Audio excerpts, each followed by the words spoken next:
गए आप? नहीं, अभी भी ऑफिस में बैठ के काम कर रहा हूँ। फिर उल्टा जवाब? सवाल भी तो तुम्हारा उल्टा ही है ना। जब मुझे देख रही हो तो फिर ये कैसा सवाल बनता है?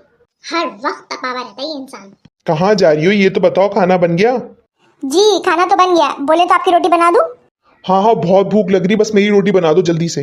ठीक है बनाती हूँ। अरे बेगम, बात तो पूरी सुन लो। जी बोले। 3 रोटी बनाना, मेरी 3 रोटी, बहुत भूख लग रही है। अच्छा बेगम, साथ चाय भी चढ़ा देना इससे पहले कि गैस चली जाए। सर में बहुत शदीद दर्द हो रहा है। अच्छा ठीक है। अच्छा सुनो, मैं नहाने जा रहा हूँ, मेरे कपड़े निकाल दो, तौलिया भी रख दो। तौलिया? तौलिया की जगह पे लटका हुआ और आपके कपड़े अलमारी में हैंग हुए हैं, निकालने जाकर। तो सुनो, मेरा मोबाइल भी चार्जिंग पे लगा देना, मुझे चार्जर मिल नहीं रहा था, अब 100 कर देना इससे पहले कि लाइट चली जाए। अच्छा अच्छा सुनो। सुनाए।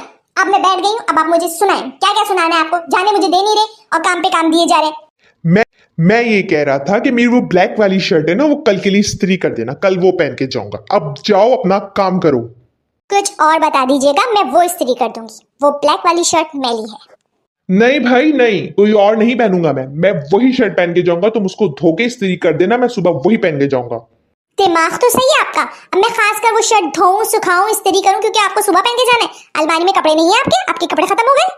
बेगम, एक छोटा सा काम दिया है मैंने तुमको, उस पर तुम इतना बड़ा करी हो। घर में बैठी हुई हो और एक काम करने के लिए तुम्हारी मौत आ रही है। घर में बैठी मैं कुछ सुकून से नहीं बैठी हुई थी। सुबह 8 बजे आप ऑफिस गए थे। आपको ऑफिस भेज के सोचा था थोड़ी घड़ी सो जाऊंगी, लेकिन नहीं, ठीक 9 बजे लाइट चली गई। अब लाइट चली गई तो मैं क्या करती घर में? मैं भी चली गई कि चलो ठंडा मौसम होगा, सौदा ले आऊंगी। सौदा लेने चली गई। घर में क्या पकेगा ये सोचकर। चलो उसके बाद तो तुम्हें आराम मिल गया ना। काहे का आराम मियां? जब घर वापस आई तो फिर जो आप फैलावा फैला के गए थे वो समेटा। वो समेट के बैठी ही थी, फिर दोबारा लाइट चली गई।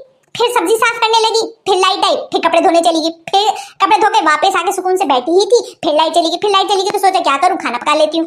खाना पकाकर लौटी ही थी, लाइट आ गई, रोशनी हुई तो घर का हाल दिखा, ओ बिगड़ा हुआ। तो फिर पंखे बंद करके फिर सफाई करना शुरू कर दिया। आपको पता है हम औरतों के लिए पंखा होना ना होना बराबर है, क्योंकि हमारे आधे काम पंखा बंद करके होते हैं और आधे कामों में हमें पंखा नसीब नहीं होता।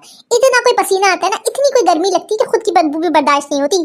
अच्छा बस, पहली गर्मी की वजह से बहुत दिमाग खराब है मेरा, और दिमाग खराब मत करो। आपका दिमाग गर्मी की वजह से कैसे खराब है बताएं जरा।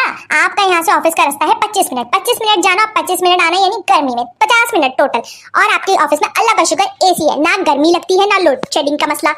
और वो जो 8 घंटे बैठ के काम किया उसको काउंट नहीं करोगी तुम? मान रही हूँ बाबा, आप मेहनत करते हैं, लेकिन हम भी करते हैं घरों में मेहनत, लेकिन आप लोग नहीं मानते। कम से कम आप लोगों को ऑफिस में इस गर्मी सर्दी का तो नहीं पता चलता। हमारे को देखिए गर्मी सर्दी, लाइट पानी बिजली सबका अलग पता जाता है पूरा दिन में। फिर लाइट चली गई। आइला मुझे डर लगने का है। आप यही हूँ बेगम, तुम डर क्यों रही? मैं तुम्हारे पास ही हूँ। तो मुझे नजर क्यों नहीं आ रही? अरे बेगम, धूप में फिर के काला हो गया, इसलिए नहीं दिख रहा। हाय अल्लाह, मेरे काले शॉल तो मुझे दिख भी नहीं रहे, इतने काले हो गए धूप में।